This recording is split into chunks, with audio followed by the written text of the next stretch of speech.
Chapter 4. First Limb. Yama. This limb translates to curbing or yogic morality. Yoga means the path of unity of self with the universe, of soul and spirit, of the finite with the infinite. This path runs through all of life. If you divide yoga and life, you will not succeed. This doing arises out of a misunderstanding of what yoga is. It does not deny life or force one to give up life, but it gives a new perspective on the environment and oneself. Yoga has many exercises, but its essence is to see the divine in all that is.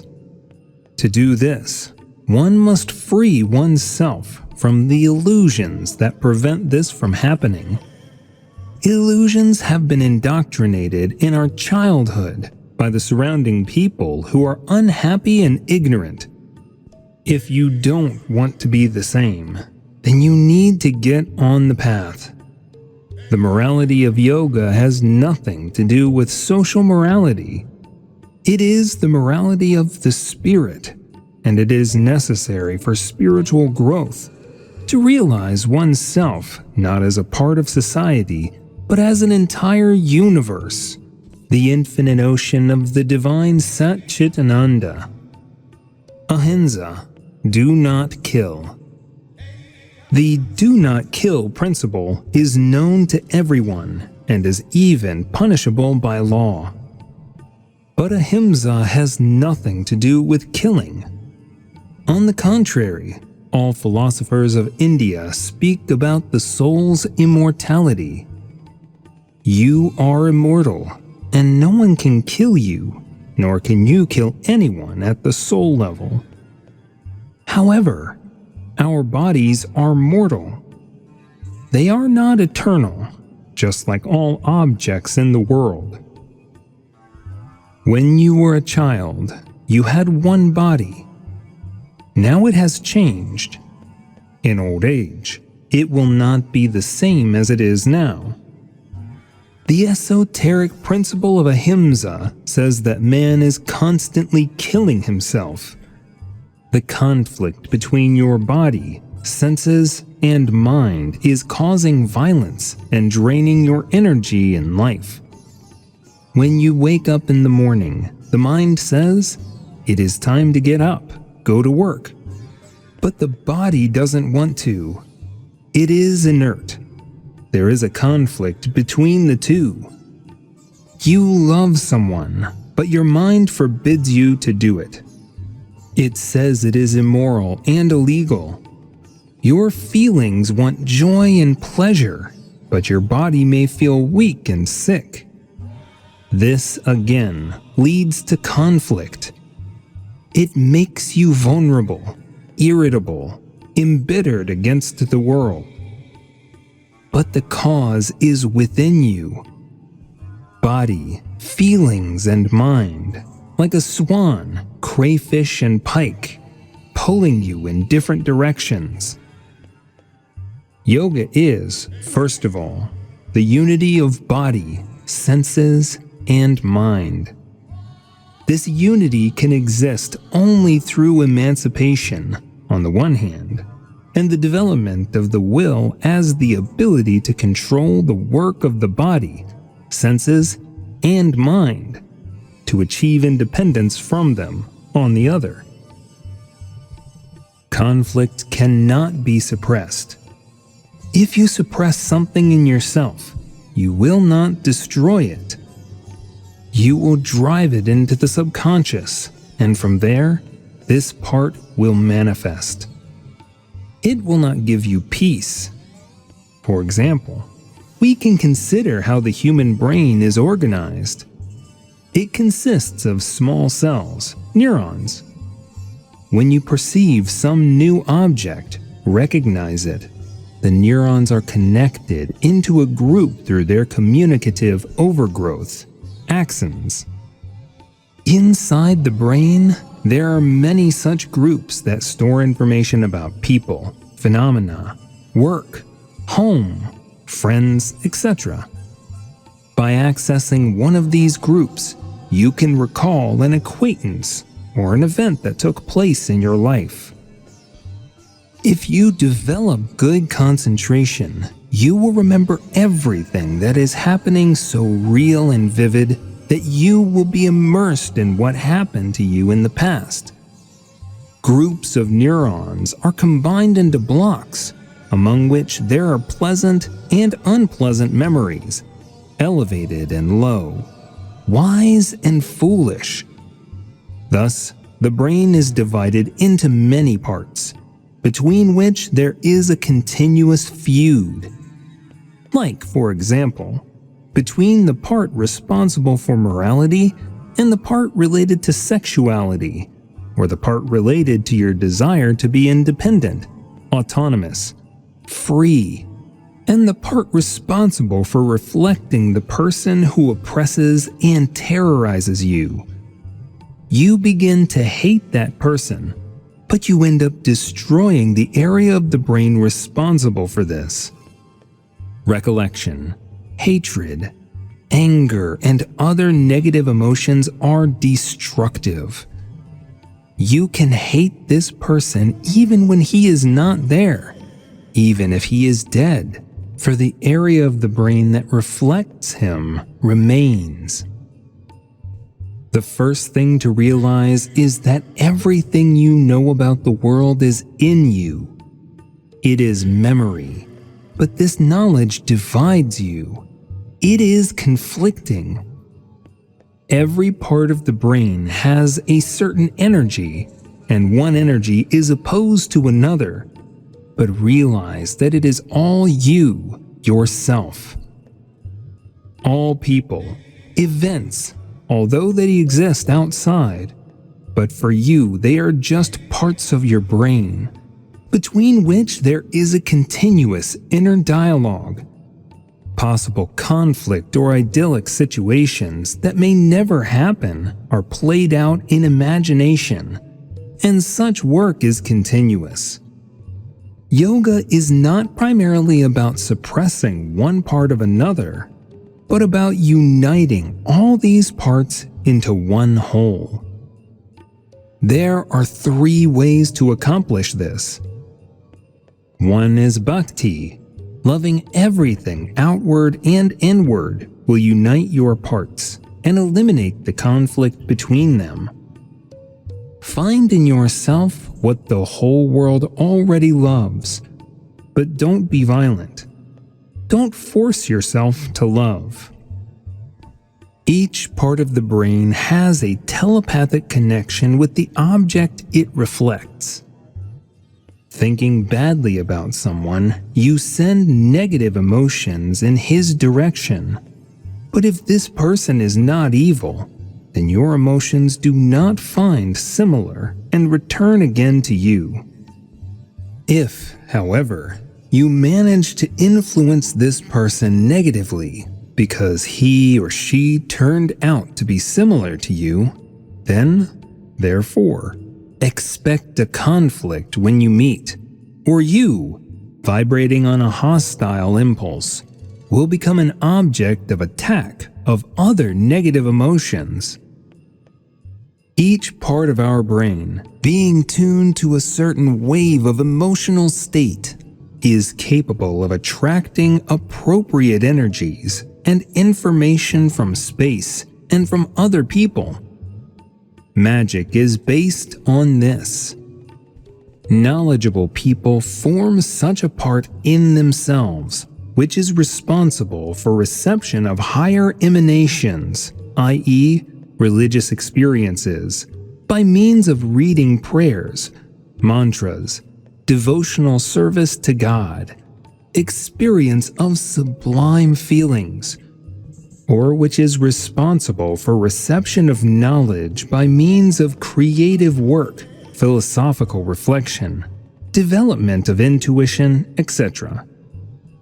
This more advanced part takes over the control of the brain as a whole. The available knowledge and ways of yoga influence and unite the brain into a single whole, i.e., a person becomes a crystallized personality, individuality. The way to this lies in overcoming the conflict inside and outside, in the ability to exist harmoniously with the inner and outer world. Om Shakti, Shakti, Shakti. Satya is truth. This principle translates as truthfulness, but truthfulness is not just a truthful statement of facts, but above all, a liberation from illusions. Many people deceive themselves, and so does the whole society. For example, a person thinks that he has a will. In fact, he does not have it. He is driven by desires. Many people cannot get rid of simple habits such as smoking, idle talk, etc. It happens that a person, driven by the fear of death, overcomes one of his habits that are harmful to health. But here it is not the will, but the desire to live that manifests itself. To test your will, try to defeat at least one habit, and the whole man is simply woven of them. Another misconception is that man thinks that he is one. In fact, a person is a set of personalities. A person can coexist with a good family man and an executioner, pity and cruelty, rationalism and recklessness. As we have already said, there are many parts of the brain, and in each of them a person is in one of his roles: family man, boss, lover, friend, etc. There are as many personalities as there are spheres of man's manifestation.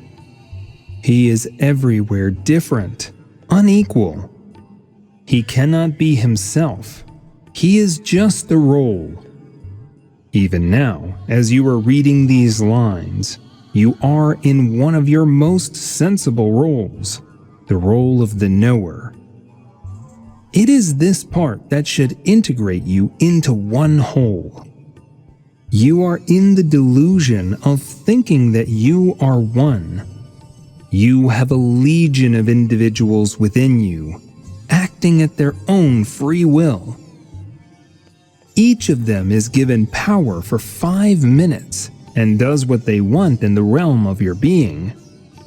A permanent name and a more or less changing body create the illusion of a unity that is not yet there.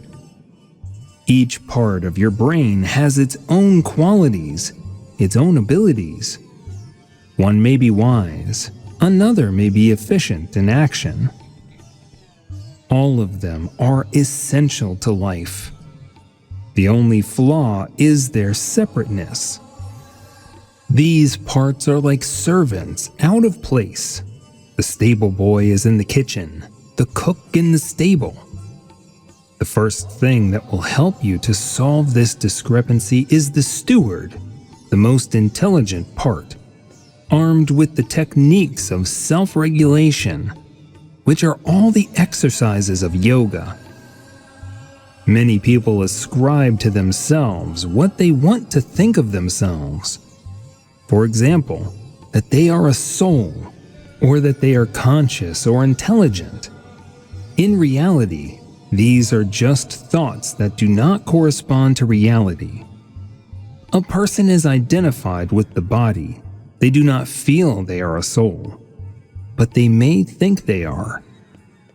Man may not be aware of the processes that govern him, but call himself conscious. By doing constant foolishness, man likes to think he is rational. It is satisfying. Many people show their pseudo-competence in things where they are not knowledgeable. They have a ready answer for everything. They judge everything in the world, even things they have no idea about. This is why Christ said, You are sons of lies and daughters of unrighteousness. The mind is literally woven of lies, and one can only realize this in constant and partial self-control. Asteya is non-stealing. In the esoteric sense, it is not just appropriation of other people's objects, because the very concept of I and not I, mine and other people's, is relative and ephemeral. Asteya is the unstealing of the self. Every human being is constantly stealing from himself. If you look at your life and the lives of the people around you, you will see that it is terribly primitive and monotonous. People perform 5 kinds of activities: eating, sleeping, working, arguing, and amusing themselves. When man comes into this world, he has infinite possibilities. He can develop his talents. He can become brilliant. He can achieve anything he wants. He can reach the most beautiful worlds. He can become like Christ, Buddha, Zarathustra. But instead, he is chained to family, work, petty goals and desires worthy only of animals. You are like the owner of a beautiful castle lodged in the basement. You can find an exit to the beautiful halls. You can live in all the rooms at once, but you don't even realize it. This castle is not $1,000,000 in your pocket. Millionaires often commit suicide, all riches beyond the wildest dreams. Just as it is difficult for an ant to understand people's lives, it is not easy for you to realize your prospects, your possibilities. They are infinite. Man is a slave of the collective unconscious. He blindly imitates the thinking, desires, and actions of the circle of people he is in. A person either unconsciously burns through time or works like a mule without meaning and purpose, just because he has to live somehow. Often, man seeks outwardly what is within. He seeks knowledge, happiness, power. He seeks love, authority, God outwardly, but it is all within us. Power obtained externally is shaky and transitory. Knowledge gained from books, but not backed up by experience, is dead and useless. Outward happiness is replaced by suffering, the pain of loss. If you desire something, first of all, feel the state you want to achieve. Imagine the fulfillment of the wish and experience it. Realize that you want to achieve this feeling, this emotion, but you already know about it. It is inside you. Just visualize and experience the desire. Intensify that experience. Cultivate that feeling. Then you would become independent of the external. Before, to experience the feeling, you needed a push from outside, someone's permission, someone's opinion, an object. But now you are free. The feeling is just a movement of energy within the body, and it depends only on you. Power is will, knowledge. It is consciousness, happiness, love for the whole world.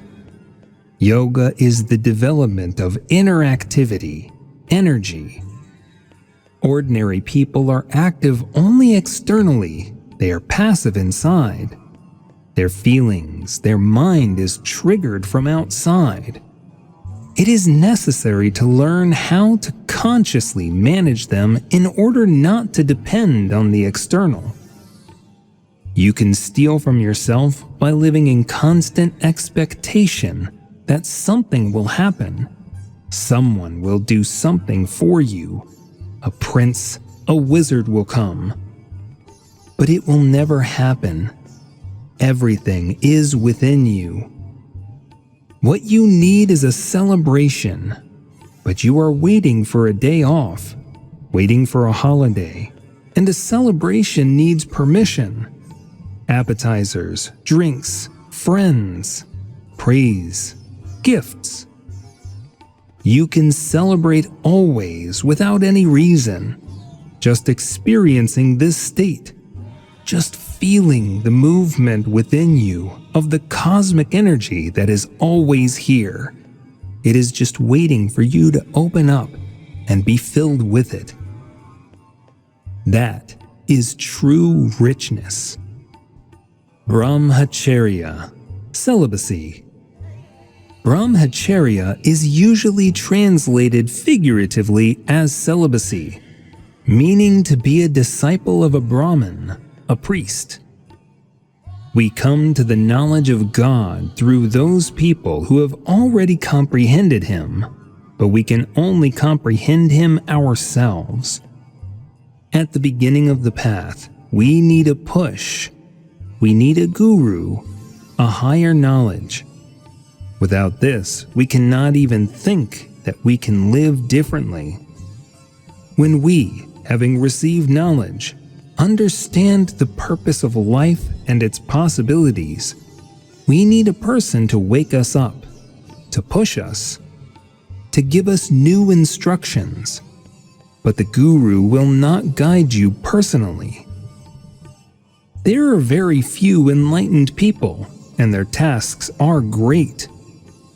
The teacher will work only with a group that will start to actively follow the teachings and whose members will help each other. There are very few people who are able to break through alone from the prison of the collective unconscious. If you have already tried, you realize this. Help is already waiting for you if you are serious about following the spiritual path and helping even a small group of people. The Master is ready to help you. The initiated adept, while in the world, learns from the truest reality Brahman. The whole universe becomes a teacher. Any situation, any person helps him to identify something in himself and realize it. He sees the absolute in everything and everywhere. Even now, you can use life to know yourself, every situation, every obstacle, for all obstacles are not external. They are our inner imperfections, and by overcoming the external, we overcome something in ourselves. Often, during the period of Brahmacharya, a neophyte takes a vow of chastity, but it is not obligatory. What is important is the preservation of sexual energy. Sexual energy is the creative power of Kundalini, which raises our consciousness into the divine. Many people, driven by this energy, destroy themselves by falling into debauchery. It is this power that makes a person create a family, need love, care for someone. If you master this force, you will be able to achieve great powers and abilities to develop creativity and spirit. Remember how elated you were as a child and compare this state with the one you had after the beginning of sexual life. Look at the withering of people who misuse their life force. You will say how much pleasure sex can give. However, proper conservation of energy can give a state of steaminess and euphoria all the time, regardless of sex. In India, since ancient times, there has been Tantra Yoga, the path through sex. This teaching speaks of the correct sexual act, maithuna, which has the following conditions. 1. Maithuna should not be carried to orgasm. 2. It should not lead to fatigue and discharge, but should increase energy and arousal. 3. Maithuna should be done only with a tantra partner, i.e., a like-minded person, and should serve a spiritual purpose. Tantra is more difficult, but much more effective than celibacy. One's level of consciousness depends on one's energy level. Therefore, by conserving your energy, you elevate your consciousness to comprehend the spirit. Expenditure of energy on sex, seeking love and the desire to take care of someone takes you away from true happiness, which does not depend on anything else.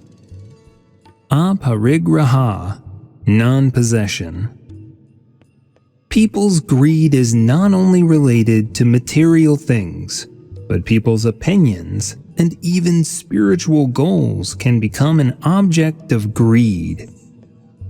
Often, aparigraha is understood as contentment with small things, unpretentiousness. Indeed, a person's true needs are negligible compared to what he is used to thinking about.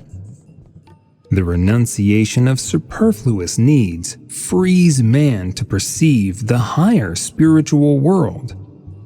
The renunciation of every pseudo-need is victory and advancement. Along with physical needs, one must also eliminate the limiting desires for worldly and later on other goals. In fact, this renunciation gives more than it takes away from a man. All his life he exchanges the moon for a copper penny. He grumbles at fate, bartering himself for trivialities, depriving himself of perspective.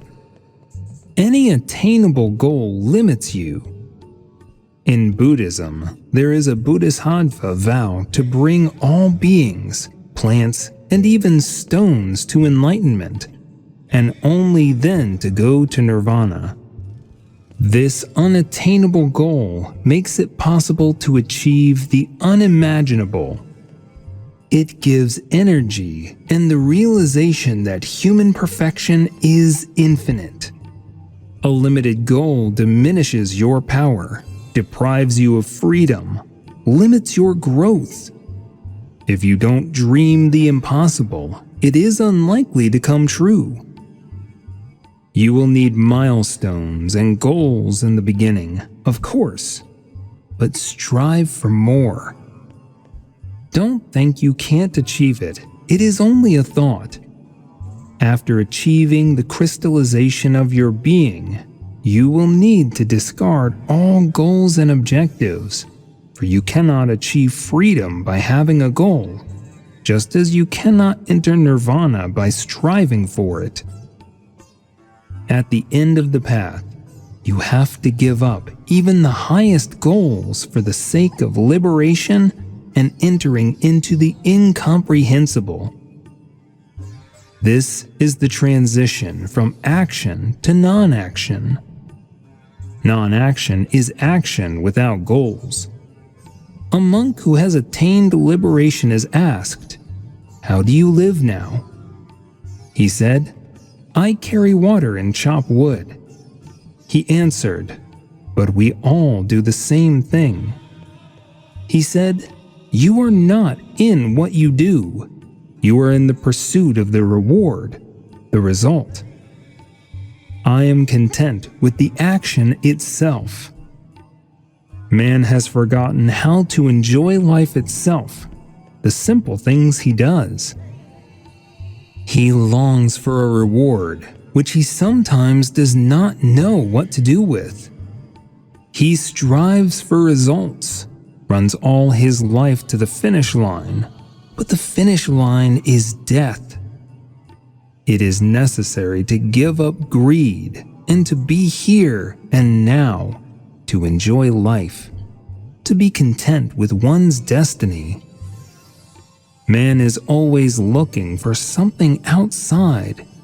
He wants to resemble some ideals, but this way he leaves the truth, himself, forgets about his unique individuality, and, as a result, becomes a set of opinions and stereotypes of society, forever closing the way to creativity and freedom. Turn to yourself. You are not worse or better than others. You are unique. Right now, your individuality is buried by the trappings of the collective unconscious, worldly goals, attitudes. Discard all these. They are killing you, bringing suffering, grief, the hardships of life. Be yourself. Live the current moment. Become relaxed. Do not care whether the world will accept you or not. Accept it yourself completely. Do not pity it. You are better for yourself exactly as you are in your essence. What creates your conflict are the patterns imposed by society that prevent you from being yourself, that constrain you. To practice aparigraha, identify all your desires, analyze them, and loosen your identification, your connection to them. Relax and exhale with relief, discarding them. Practicing Yama is a re-evaluation of life. In the first limb, you are required to 1. Reread everything that has been said about it every day. 2. Analyze your life in the light of the 5 principles. 3. Make a list of opinions, goals, patterns that have guided you in your life, and try to break their network with understanding, detachment, and a sense of individuality. For the feeling of individuality, you can order in our center your individual mantra, yantra, and music for meditation on your eye. Practicing other limbs of yoga will not bring results without understanding and practicing Yama. Yoga is not just a system of wellness, it is a means of change, of transforming oneself from a humanoid animal to a god-man. If you put the jet engine of yoga on the dilapidated cart of your being today, it will be of little use. Your being must be transformed by understanding. Each step of yoga can lead to liberation. Some steps are auxiliary to any other, for these are the paths that lead us to the lost expanse of freedom and happiness. May you be fortunate in your sacred work, which is of singular value to you and the entire universe. Aum. And the questions from people to Bhagavan began. As always, the first ones were from those who were upset, disagreeing with the truth. "You say that abortions are good," shouted one lady, "but I read that through them we kill the soul." "How can you kill an immortal soul?" Master replied. "We can only kill the body. The soul is eternal and immortal, and it simply moves into another form. Moreover, the soul enters a child only from the moment it begins to remember itself. Before that, the soul hovers nearby and is in a semi-conscious state. That's why you don't remember what happened to you in infancy and in the womb. If you don't believe in the transmigration of the soul, then in Christianity, the soul of a baby goes to heaven because it has not yet sinned. So, By having an abortion, you send the soul to heaven." At these last words, the hall buzzed with surprise, with the knowledge that was proclaimed to them. No one had seriously thought about anything before. Everyone had simply read and believed what was written, without critically thinking about what and how. "What is this?" a lady continued to protest. "It turns out we don't need to have children, but then who will live on Earth?" "I didn't say whether you should have children or not," the sage replied. "I urge you to think deeply about life and act consciously, not because someone said so, or because everyone does it. Everyone should weigh and assess whether it is necessary for them or not, and then act. As for the people of the earth are nothing but trouble. It is already on the verge of destruction. Our earth is overpopulated, and the population continues to grow. This leads to an increase in the number of factories and plants, the destruction of forests, and the deterioration of the environment. This will bring the world to catastrophe. So, by not having children, you will do only good for the earth." "You spoke about brahmacharya," one man asked, "and I didn't understand if I should practice asceticism or, on the contrary, engage in sex, and how long this brahmacharya should last." "Brahmacharya is the state of eternal child, eternal student. It should last a lifetime, because charya means a student, and the process of learning is endless. If you convince yourself that you know everything, it means you are spiritually dead. You should be in the process of learning, not considering yourself already formed, already an adult.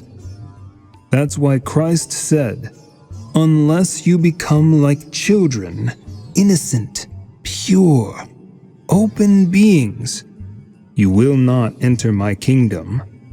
As for sex, you should use its energy for your own development, initially through restraint and having learned asceticism through Tantra." "Here you talk about money, and I didn't understand what money is," another guy asked. "Money is the energy of the social level. The energy itself is neither good nor bad. It depends on where you direct it, whether you buy a book or a bottle of vodka."